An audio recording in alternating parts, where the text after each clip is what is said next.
Welcome back to the Family Business Discussion COVID-19 April 2021 edition. I'm producer Nathan Gobes. This is part 2 of 3 of our discussion. Be sure to check out part 1 if you haven't already, where we discussed interfamily politics and sibling rivalry. This episode, we'll be covering hiring in family businesses, and all of these discussions are intended to be very relevant to family businesses, but also entrepreneurs of all types. So be sure to follow Radio Entrepreneurs on LinkedIn, YouTube, Spotify, or many of the other platforms we stream on. Our panelists are Rich Hirschen, partner at Gray, Gray & Stephen Wilchins, founding partner at Wilchins, Cosentino, and Novins, and Roberta Sidney, president of Sidney Associates. For their full introductions, please refer back to part 1. And our panel's moderator, Radio Entrepreneurs host, and CEO of Mage LLC, Jeffrey Davis, is our moderator for this segment. Jeff, I will hand it over to you. Thank you, Nathan. Thank you, everyone. Welcome back to Radio Entrepreneurs again, second segment. You know, I'm going to pick on my wonderful stepfather who brought me into his business. I was the last family member brought into the family business. I was named the heir apparent for a stepson. That was pretty rough, and the youngest. But one of the things was the business was populated with his whole family. There were uncles and cousins, brother-in-laws, and son, daughter in the business. And I used to say to him, his name was Norman, I used to go, Norman, why is everyone in this business? And he used to say to me, my dad told me that the purpose of this business was to support the whole family. And I looked at him, I went, the whole family? And he went, yes, that's what my dad taught me. So let me ask you guys the question, because, you know, he was wonderful. And once my mother got her hands on my stepfather, that rule was broken. So it was kind of good. But does everybody deserve a position in a family and a business? And how do you decide what family members should come into a business? I don't think everyone deserves a position in the family business. I think there's two things. Owning the business and working there are two different things. So, you know, maybe the owner or the person who started the business and is passing down the next generation wants everyone in the family to own a piece of it. And I think that's fine. But in terms of working there needs to be a need for the company. I mean, I think the company, the goal of the company should be to run a profitable business operation that can provide not only for the owner's family, but for all the employees' families. You know, you've got a responsibility to all them. So you need to make the right business decisions.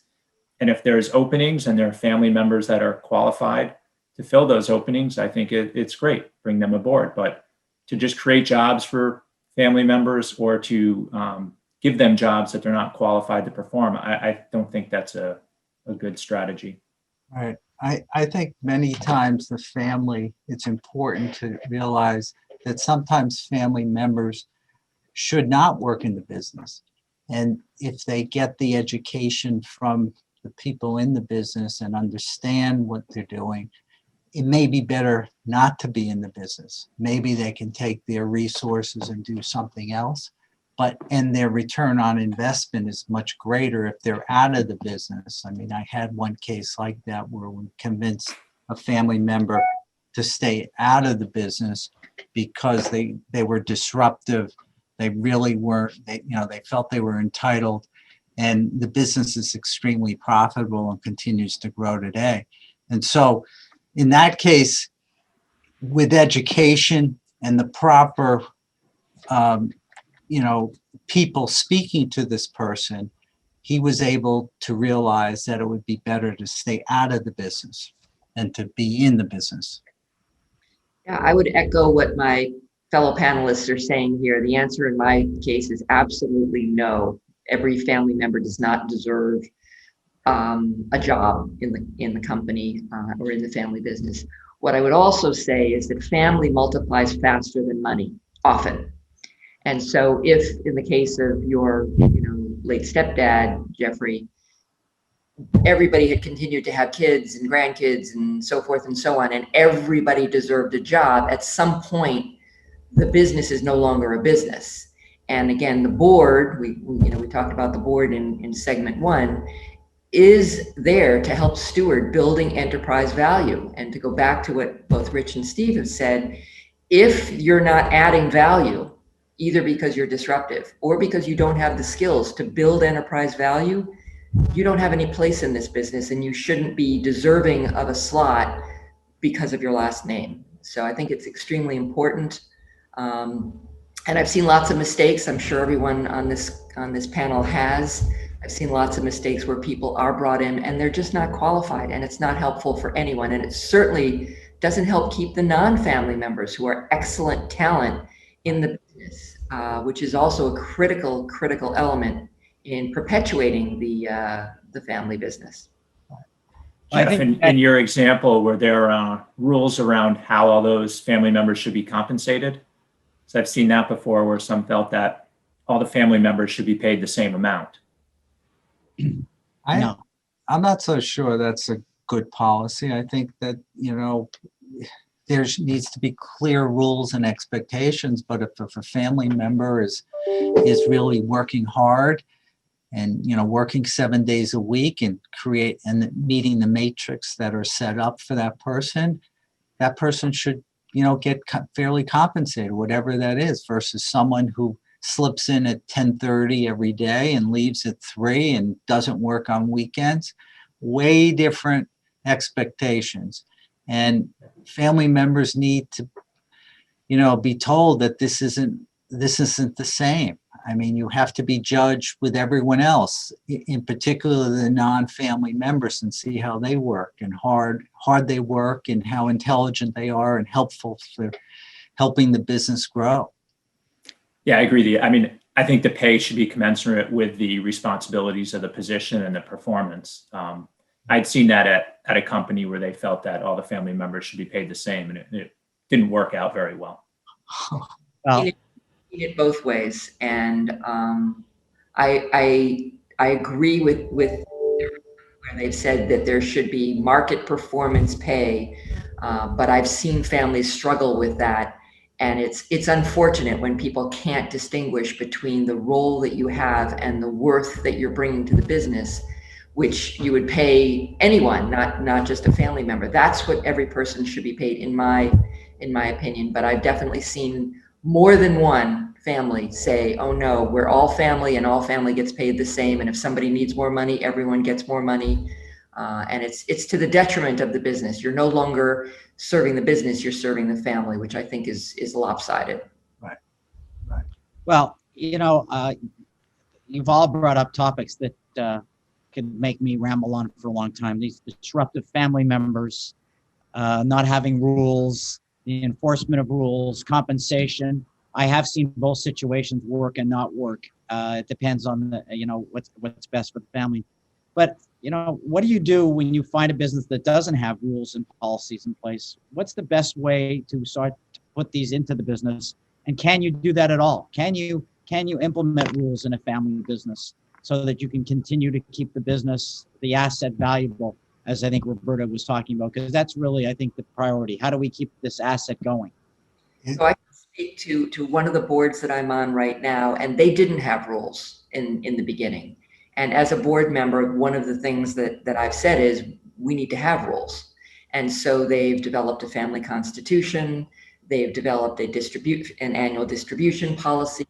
They've developed employment rules that Steve talked about. And so they are very much engaged in that process. Who can own? I mean, this is another one of the key third rail elements. Can a spouse have ownership, a non-family spouse have ownership of the family business shares? And so, in my business, my family's business, the answer is no. And so we've created documentation that talks about that and that everyone has agreed to and signed so that there's no confusion about that. But not having these rules and then having assumptions among cousins or siblings or grandchildren is a recipe for conflict and not a good one. So that's what we've done. Is the board has been driving that, and the family's been very receptive. But also, with what Roberta said and Rich, I think education is important. A lot of times the family members don't understand that they grew up in high school or grade school in the business, and then after college, or they don't finish college, they feel they should jump right in. So education is important. Family needs to take the time to show what's important and what it takes to be an effective employee in the business to make it successful, so the whole family benefits from that. I think beyond that, Stephen, it's not just to educate them about what makes an effective employee, but also what makes an effective board member. So on one of my boards, we're doing education with the Nextgen about how they can today be observers in the shareholder meetings, to learn what that means and to learn about what the board does and to learn what they will be asked to do someday when they're in one of those chairs. So I agree with you completely. It's a continuous process, education and continuity on that, and the tone gets set from the top. So if everybody's secretive and you don't know what's going on, that can also really harm the future of the business. Right. I also wanted to say that the effective board, it's not only the board, which I think is very good, but it's also the trustees that ultimately own the businesses and, run the business, a lot of times run the family businesses. They need to understand they need to align with the board and the C-suite of the company to make sure that they're all on the same page. Otherwise, you have conflict. Well, Roberta brought up a very important point, and that is this whole concept of the development of next-gen succession development.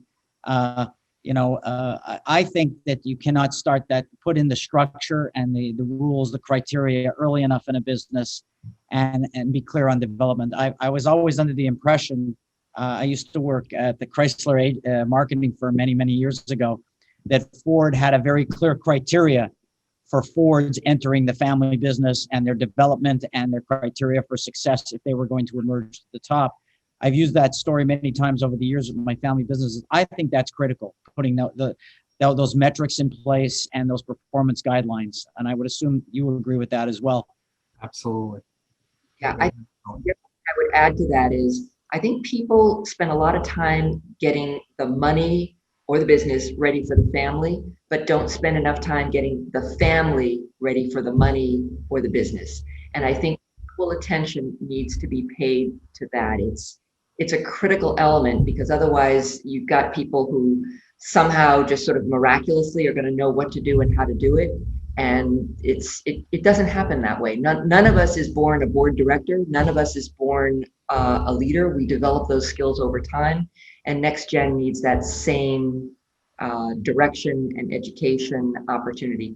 The other place that we haven't touched on is, if the family business has a philanthropic element to it, a trust or a donor advised fund or a foundation of some kind, that's often a great way to get the younger people involved with what the purpose of the family's wealth is about and what the business supports, not just the owners, but also the employees, the community, and the world at large, whatever that might be for that particular family in question. Right. Certainly. So again, there are so many questions we could cover, and we can't cover them all in one session. So we'll probably have more than one through the year. I know we're going to have more than one family business session, but again, some of us have come from family businesses, and one of the things I notice in family businesses are when spouses work together and not having boundaries, and they bring the work to the bedroom, and it's sort of it's at the dinner table, it's at the breakfast table. Children tell me it's in the bedroom. They can hear their parents talking about it every night. They go home. So do you think that there has to be rules around that, and how do you manage that structure? It's a challenge, but it's doable. I mean, I think both spouses need to understand their roles. It needs to understand what roles each, serves.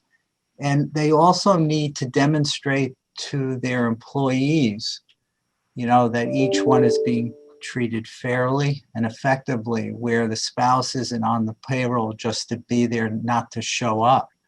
That spouse really needs to work and be an effective leader And so employees would respect this person. Otherwise, it really demotivates employees and the morale really gets skewed. So you have to be very careful when you have spouses in a business. And it depends how large it is and depends on what responsibilities. Probably it would be effective if they had different responsibilities and they weren't reporting to each other and they weren't really sharing the same office, would be probably an effective way to handle it. I don't have any personal experience with spouses and family businesses. I know several of my friends have started businesses over the years with spouses or had spouses working with them. And in many cases, it doesn't work out very well.